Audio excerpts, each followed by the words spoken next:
নমস্কার বন্ধুরা, আরও একটি ব্লগে আপনাদের সকলকে আমি স্বাগত জানাই। আমি শুভেন্দু।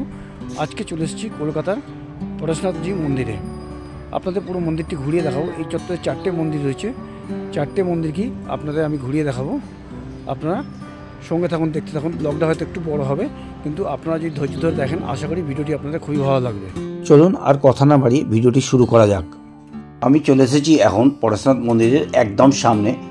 মন্দিরে যাওয়ার মূল রাস্তা হলো এটি। মেন রোড থেকে 10 মিনিট পায়ে হাঁটা পথে আপনাকে আসতে হবে এই মন্দিরে। এখানে দুপাশের দেওয়ালে আপনারা দেখতে পাবেন অসাধারণ কিছু শিল্পকলা, যেখানে জৈন ধর্মের বিভিন্ন ঘটনাবলীর চিত্র ও লিখিত বিবরণ দেওয়ালে দেওয়া রয়েছে।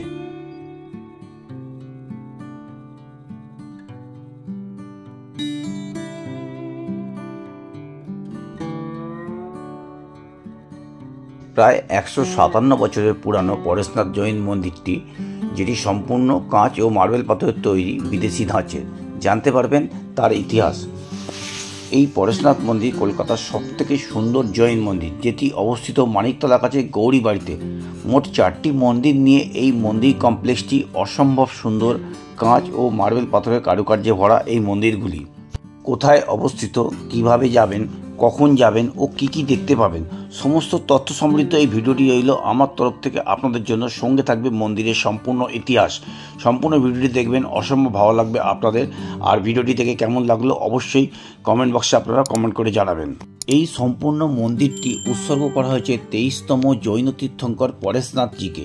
প্রতিদিন এই মন্দির খোলা থাকে সকাল 6টা 30 থেকে 12টা পর্যন্ত, আর বিকেল 3টে থেকে 7টা পর্যন্ত। চলুন এবার প্রবেশ করব শীতলনাথজির মন্দিরে। এখানে কোনো প্রকার প্রবেশ মূল্য লাগে না। 4টি মন্দির কমপ্লেক্সের সবচেয়ে বড় ও প্রথম যে মন্দিরটি পড়বে সেটি হলো শ্রী শীতলনাথজি মন্দির, যেটি মূল প্রবেশপথের প্রথমে বাম দিকে মেন গেট পড়বে। এই মন্দিরটি উৎসর্গ করা হয়েছে 10ম জৈন তীর্থঙ্কর শ্রী শীতলনাথজিকে। মন্দির চত্বরে প্রবেশ করে প্রথম যেটা সব থেকে আমার ভালো লাগলো, খুব সুন্দর টিপটপ পরিষ্কার পরিচ্ছন্ন এবং একদম শান্ত নিরিবিলি পরিবেশ। অদূরে দেখা যায় শীতলনাথজি মন্দির, বাম পাশে এটি অফিস। পুরো কম্পাউন্ডটি সুন্দর সাজানো গোছানো। মেন গেট দিয়ে প্রবেশ করে ডান দিকে পড়বে একটি জলাশয়, যেখানে অনেক বড় মাছ ও কচ্ছপ আপনারা দেখতে পাবেন। অনেক দর্শনার্থী তাদেরকে প্রচুর পরিমাণে খাবার দেন এখানে। এর ফলে জল ঘোলা হয়ে মাছ মারা যায়, তাই কর্তৃপক্ষের তরফ থেকে এসব খাবার দেওয়া নিষেধ রয়েছে। আর বাম দিকে রয়েছে বিশাল বড় সুসজ্জিত বাগান ও মন্দির। এই পরেশনাথ মন্দির 1867 সালে তৈরি করেন রায় বদ্রীদাস বাহাদুর, এবং এটি প্রতিষ্ঠা করেন শ্রী কল্যাণ সুরিন্দর জি মহারাজ।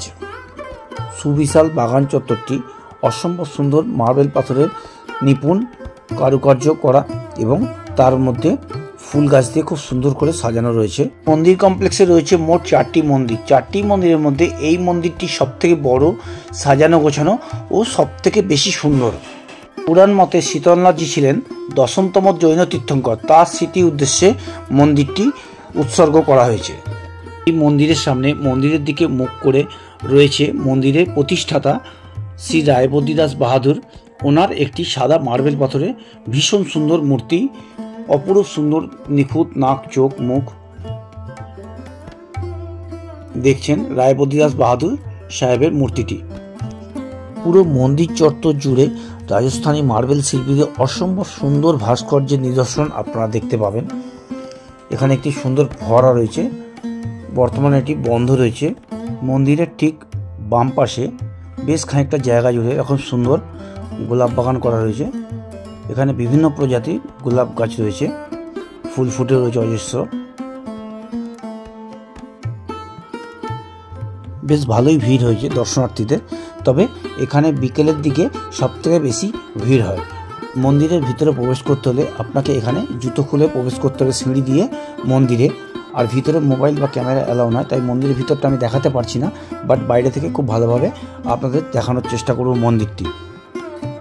পুরো মন্দিরটি কালারিং মার্বেলের ছোট ছোট টুকরো ও বেলজিয়াম কালারিং কাঁচের টুকরো দিয়ে নিখুঁত করে নকশাগুলি ফুটিয়ে তোলা হয়েছে। দেখুন আপনাদের ক্লোজ করে আমি দেখাচ্ছি, ভালো করে লক্ষ্য করুন কি অপরূপ মনোমুগ্ধকর চোখ ধাঁধানো নিখুঁত কারুকার্য প্রত্যেকটি থাম, সিঁড়ি, মন্দিরের দেওয়াল জুড়ে। এই বাইরের কারুকার্যগুলি দেখলে আপনারা আন্দাজ করতে পারবেন ভিতরটা কত সুন্দর হতে পারে। মন্দিরের গর্ভগৃহ সিলিংটা পুরো গোল্ডেন কালারের ও রূপালি কালারের কাঁচ আর মার্বেল পাথরের টুকরো দিয়ে তৈরি। দেখলে আপনার চোখ ধাঁধিয়ে যাবে। আপনারা এখানে এলে বাগানটি খুব ভালো করে ঘুরে দেখবেন কত সুন্দর করে মার্বেল পাথর ও কাঁচের টুকরো দিয়ে ডিজাইন করে বিভিন্ন রকমভাবে সাজানো রয়েছে। এছাড়াও মার্বেল পাথরের বিভিন্ন স্ট্যাচু রয়েছে, চারিপাশে ফুল গাছ ও টব দিয়ে সাজানো, একদম পরিষ্কার পরিচ্ছন্ন, ভীষণ সুন্দর।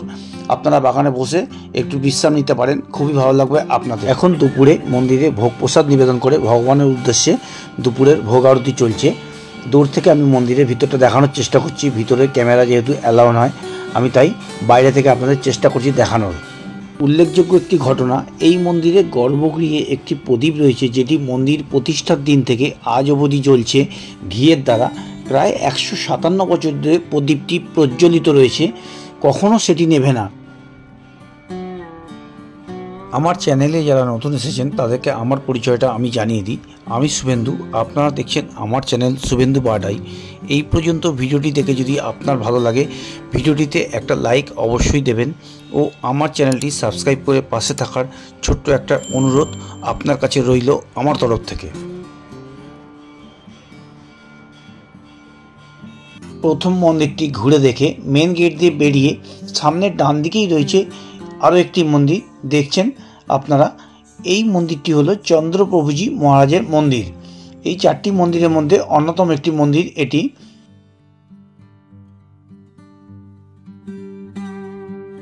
চলুন এবার প্রবেশ করব মন্দিরের ভেতরে। দূর থেকে দেখাচ্ছি আপনাদের মন্দিরটি। এই মন্দিরটি আজ থেকে 125 বছর আগে গণেশলাল জোহর প্রতিষ্ঠা করেছিলেন। মন্দিরের ভিতরে রয়েছে চন্দ্রপ্রভুজি মহারাজের মূর্তি।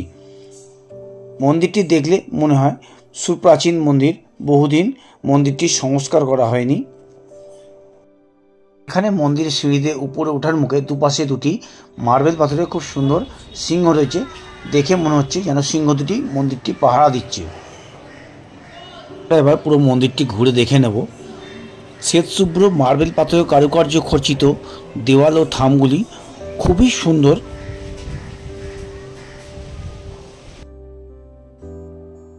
চলুন এবার মন্দিরে গর্ভগৃহে প্রবেশ করছি আমি। এখানে জানলা দরজাগুলি বহু প্রাচীন শিল্পকলার নিদর্শন বহন করে চলেছে। দরজা জানলার উপরে দেখছেন সুপ্রাচীন বেলজিয়াম কাঁচের কালারিং কাঁচ লাগানো রয়েছে। আরও রয়েছে, যেটা আপনার নজর কাড়বেই, বেশ কিছু কালারিং বেলজিয়াম কাঁচের সুপ্রাচীন অ্যান্টিক ঝাড়বাতি। মন্দিরের গর্ভগৃহটি ভালো করে ঘুরে দেখলে বহু প্রাচীন শিল্পকলার নিদর্শন আপনারা দেখতে পাবেন। আসুন আমরা এবার চন্দ্রপ্রভুজি মহারাজের মূর্তি দর্শন করব। অদূরে সিংহাসনে বসে রয়েছেন চন্দ্রপ্রভুজি মহারাজ।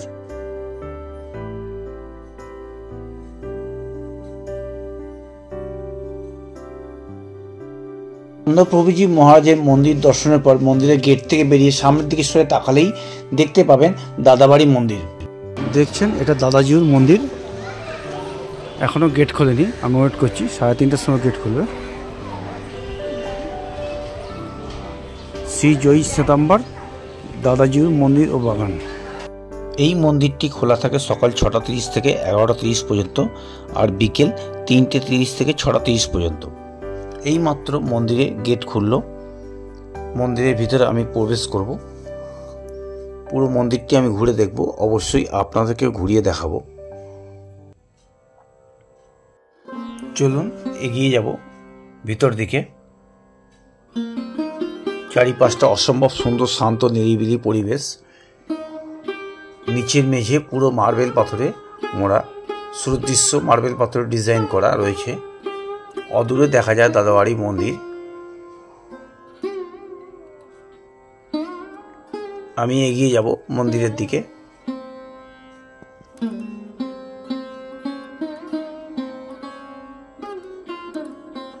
এখানে মন্দিরের সামনে শ্বেতশুভ্র মার্বেল পাথরের একটি সুদৃশ্য ফোয়ারা রয়েছে। বর্তমানে এটি বন্ধ রয়েছে। সামনেই রয়েছে শ্বেতশুভ্র পাথরের মন্দিরটি বর্তমানে মন্দিরে সংস্কারের কাজ চলছে। মার্বেল পাথরগুলি পলিশিংয়ের কাজ চলছে। এর ঝকঝকে তকতকে লুকটা ধরে রাখার জন্য মাঝে মাঝে এরকম পলিশিংয়ের কাজ হয়ে থাকে। আপনাদের ঘুরিয়ে দেখাবো নিপুণ মার্বেল পাথরের কাজগুলি।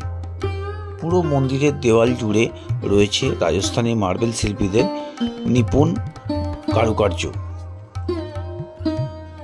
দেখছেন পলিশিংয়ের কাজ চলছে, মার্বেল মিস্ত্রিরা পলিশিং করছেন। মন্দিরের বাম পাশে রয়েছে বিশাল বাগান, দেখাবো আপনাদের ঘুরিয়ে বাগানটি।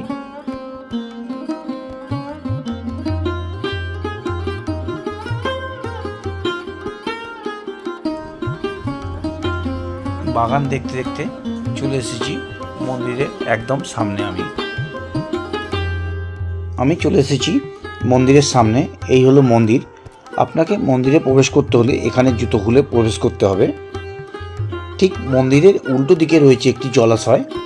আপনারা এখানে অনেক মাছ, হাঁস, কচ্ছপ ইত্যাদি দেখতে পাবেন। এগুলি ঠাকুরের প্রতীক হিসেবে এখানে রাখা রয়েছে। ঘুরে দেখব পুরো মন্দির কম্পাউন্ডটি, আপনাদেরকে অবশ্যই ঘুরিয়ে দেখাচ্ছি আমি। পুরো মন্দিরে আপনারা দেখতে পাবেন রাজস্থানী মার্বেল শিল্পীদের নিপুণ মার্বেল পাথরের উপর কারুকার্য, যা আপনাকে মুগ্ধ করবেই। দাদাবাড়ি মন্দির। এই মন্দিরে রয়েছে জৈন আচার্য জিন দত্ত কুশলছড়ির পদচিহ্ন। সকল জৈন ধর্মের মানুষের কাছে তাই এই মন্দির খুব গুরুত্বপূর্ণ ও আধ্যাত্মিক জায়গা।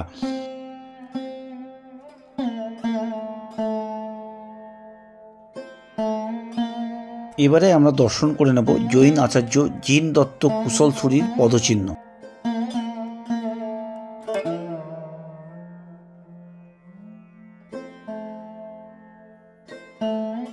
মন্দির কমপ্লেক্সের 4টি মন্দিরের মধ্যে অবশেষে আমি 4র্থতম মন্দিরে এখন চলে এসেছি। এটি মহাবীর স্বামী মন্দির। এই মহাবীর স্বামী ছিলেন 24তম জৈন তীর্থঙ্কর। এখানের পরিবেশটাও খুব শান্ত নিরিবিলি, কিন্তু জায়গাটা অনেকটাই ছোট। তবে আপনারা এখানে এসে ঘুরে দেখতে পারেন, এখানে বসে কিছুক্ষণ বিশ্রাম নিতে পারেন। এত নিরিবিলি শান্ত পরিবেশ যা আপনার মনকে আরও ভালো করে দেবে। এই মন্দিরে খোলা ও বন্ধের টাইম বাকি মন্দিরগুলোর মতো একই। মন্দিরের ভিতরে ক্যামেরা নিষিদ্ধ থাকায় আমি মন্দিরের ভিতরটা আপনাদের ঘুরিয়ে দেখাতে পারলাম না।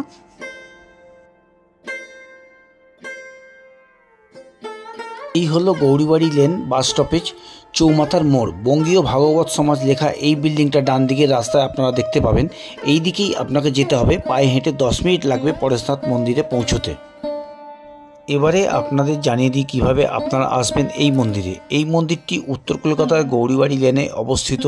আপনারা যদি মেট্রোতে আসেন তাহলে শোভাবাজার মেট্রো স্টেশনে নেমে অটো ধরে চলে আসতে পারেন এই গৌরীবাড়ি লেনে। ভাড়া নেবে 12 থেকে 15 টাকা। 215 211 জাপানি গেট মিনি, টিকিয়াপাড়া মিনি এই বাস ধরে গৌরীবাড়ি লেনে চলে আসতে পারেন। ভাড়া 15 টাকা নেবে। আর যদি বিধাননগর থেকে আসেন খান্নাগামী বাস বা অটো ধরে এই গৌরীবাড়ি লেনে চলে আসবেন। ভাড়া 10 থেকে 15 টাকা। আমি এসেছিলাম হাওড়া থেকে L238 বাসে চেপে গৌরীবাড়ি লেনে নেমে পায়ে হেঁটে চলে এসেছি মন্দিরে। ভাড়া নিয়েছে 12 টাকা। ভিডিওটি দেখে যদি আপনাদের ভালো লাগে তাহলে ভিডিওটা একটা লাইক করবেন, আর আমার ভিডিওটি যথাসম্ভব শেয়ার করে সকলকে দেখার সুযোগ করে দেবেন। আপনার মূল্যবান মতামত কমেন্ট বক্সে লিখে জানাতে ভুলবেন না। আমি বলবো আপনাদেরকে সময় বের করে ফ্যামিলির সকলকে নিয়ে বা বন্ধুবান্ধবদের সাথে একদিন অবশ্যই ঘুরে আসুন মন্দিরটিতে। খুবই ভালো লাগবে আপনাদের। আপনি যদি আমার চ্যানেলটি সাবস্ক্রাইব এখনও না করে থাকেন, যদি ভিডিওটি আপনার ভালো লাগে তাহলে চ্যানেলটি অবশ্যই সাবস্ক্রাইব করে রাখবেন যদি এরকম আরও সুন্দর সুন্দর ভিডিও দেখতে চান। দেখা হচ্ছে খুব শীঘ্র সকলের সঙ্গে পরবর্তী ভিডিওতে। আজকে আমার ভিডিওটি আমি এখানেই শেষ করছি।